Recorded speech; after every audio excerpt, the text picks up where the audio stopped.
Asalaamu calaykum. Casharkan waxaan iskula fiirinaynaa qaabka loo isticmaalo Skewed property-ga ama qaabka background-ga website-kaada background-yadiisa mid ka mid ah qaabka loo qaloojiyo. Marka xoogaa website-kaada design-kiisa alla professional u ekaanaya. Marka Skewed background-ga hadda sida rabtaa u isticmaali kartaa. Hadda design-kan ma diyaarsano laakiinse waxaa ugu talagalna bes inaan iskula fiirino Skewed background-ga. Macnaha hadda qaybta marka ujeedada oo kaleeto qayb xagalan u egta oo kaleeto. Marka adiga meesha doonta u isticmaali kartaa qaabka doonta u qalooji kartaa background-ga la soo qaloojinayo property badan lagu sameyn karo waa jiraan iyadoo polygon la isticmaalayo ama iyadoo scale toos la isticmaalayo laakiin casharkan waxaan iskula fiiri doonaa iyadoo la isticmaalayo Skewed background. Marka waa yar cashir yar oo kooban waaye oo daqiiqado yar soconayo asla fiirina marka insha Allah.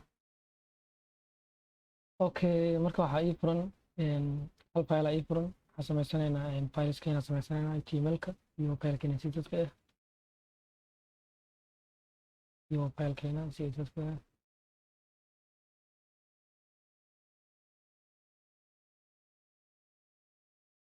marka sida caadada ahayd soo gashanaynaa basic hore html-ka documentigan waxaan ula baxaynaa Skewed background oo kaleeto. Marka waxaan ka bilaabaynaa marka hore waxaa ku kacsanaynaa live server-ka.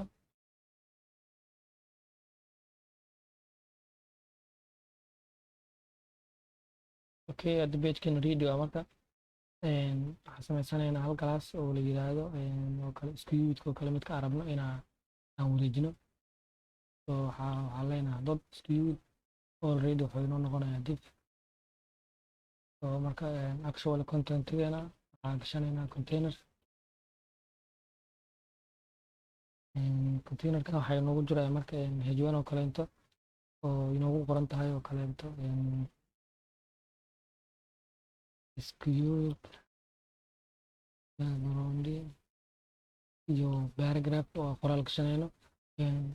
Actually waxaa ku qurxisanaynaa base page-keena qoraaladan u baahan muhiim ahaan waxaa ka rabnaa waxay tahay muhiimadda ay tahay in aan sameyno oo kaliya background-ga qaloocan laakiinse waxaa ku darsanaynaa xoogaa qoraal ah si xoogaa inoo qurxanaado page-ka. Waxaan isticmaalaynaa lorem oo text lagu keeno ah VS Code-ka wato. Waa soo gaabsanaynaa qoraalada. Marka waxaan sameynaynaa copy aan dhaxanaynaa container-kan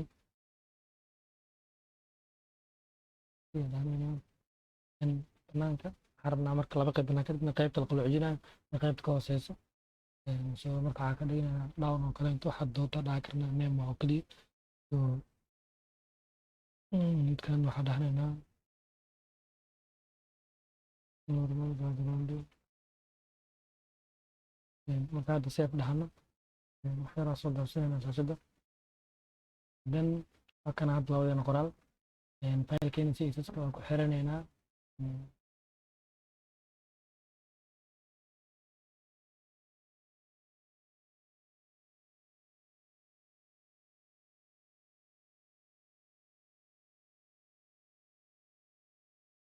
css-keena waa kana filekiisa magaciisa.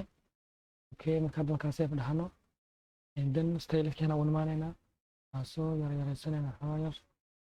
background-ga wax yar soo yarweynaysanaynaa.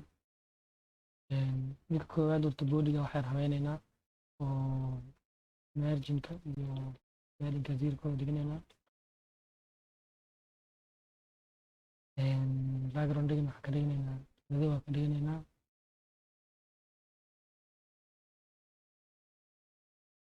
Fartan waxaan ka dhiganaynaa cadaan.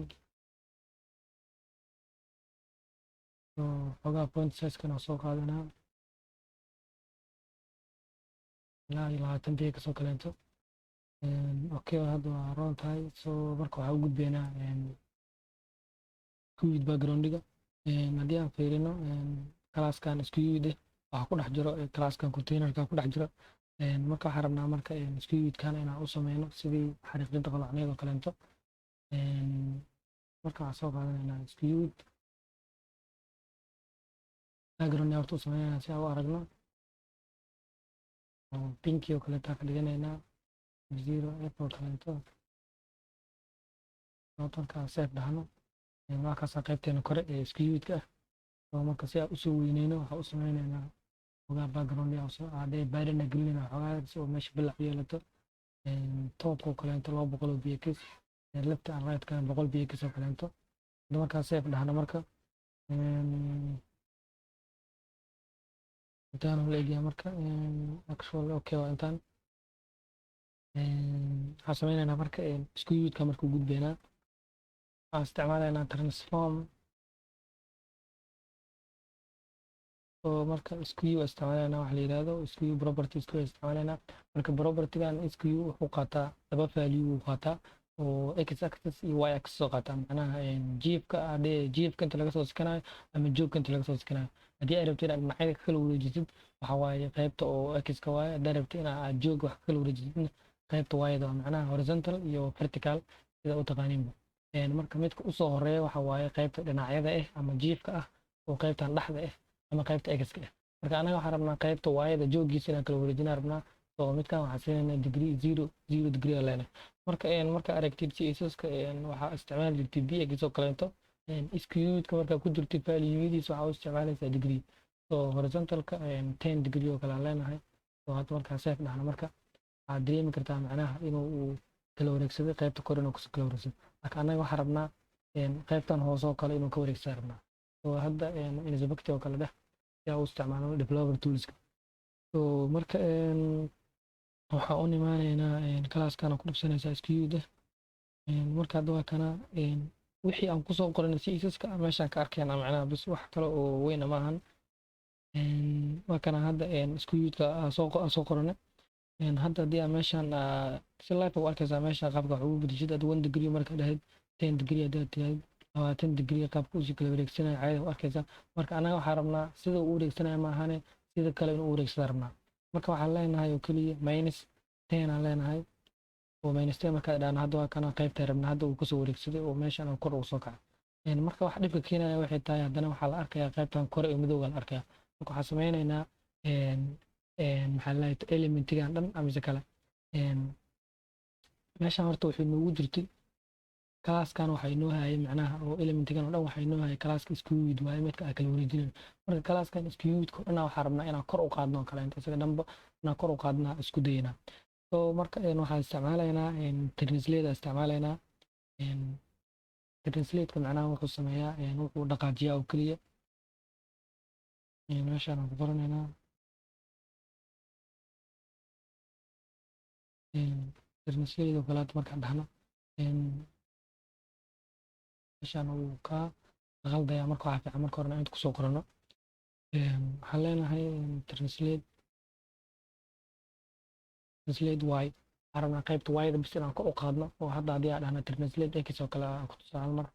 translate x oo kale marka hadda dhahno 100 bx oo kaleento waxaan arkaynaa meeshaan wax ku dhex qoray xariiqadii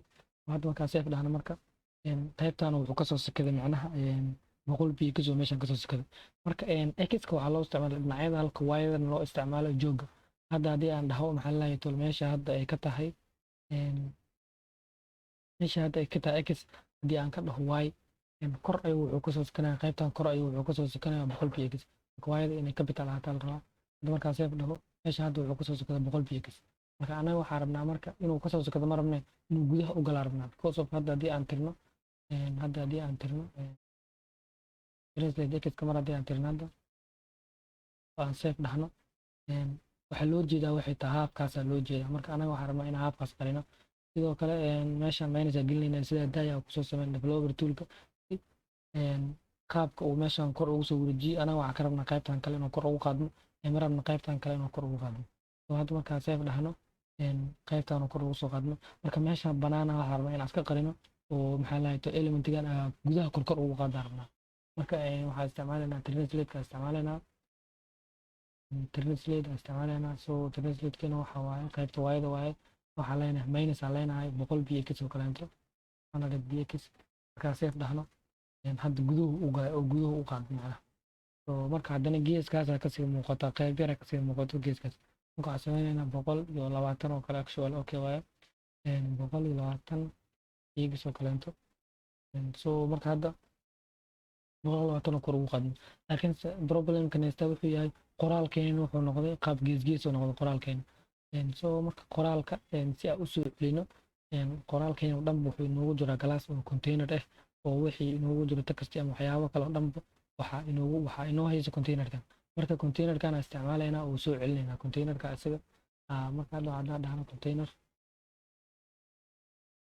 waxaa dhahaynaa marka transform aan leenahay meeshan hadda haddii aan fiirino skewedka waxaa siina minus 10 degree aa siina keliya waxaa sameynaynaa containerkeena minus 10 degreegaas waan kasoo celinaynaa oo waxaa ka dhiganaynaa 10 degree aa ka dhiganaynaa oo waa soo wada celinaynaa macnaha waxaan leenahay skew 0 degree midka hore sida caadada ahayd midka labaadna waxaan ka dhigaynaa 10 degree waa soo celinaynaa inta aan kor ugu qaadno bas translate-na ma u baahnin markaas dhahno qoraalkeena hadda caadi usoo jeestay oo caadi noqday oo qaloocii ku jiro uu kasoo baxay marka waxaan sameynaynaa midkan kalena mar haddii maxaa leeyahay talo oo kan sa u qalloocdina marka waxaa fiican qoraalkaada ama iskale wixii kale oo xoga oo kugu jirto qaybta hoose inaad qaybtan weyn keentid oo saan u qormato macnaha waxaan sameynaynaa bis text lignigiisa waxaa ka dhiganaynaa right halka uu by default uu left yahay midkan classka inoo haayana waxa waaye down waaye at least waxaa soo qabanaynaa classka down waxaan leenahay bis text ligni right si qoraalka ugu soo bilowdo qaybta midig hadda fiirino meeshaan inoogu soo bilowdo oo marka hadda dhahno markaad soo weynaysano wax yaroo baarinaan ku dareynaa si macnaha usii yaro qurxina leh bas wax muhiimadda casrigan kale wuxuu yahay inaan ku barano skewedka inaan isla fiirin ahayd bas anad bx ama 40 bx oo kaleeto 9 20 marka hadda fiirino marka caadi hadda qoraalkeena inta saan u ogyahay qaybteena korena sidaan waaye qaybteena hoosena sidaan waaye marka casharkeena skewedka intaana noogu ogyahay. Assalaamu calaykum.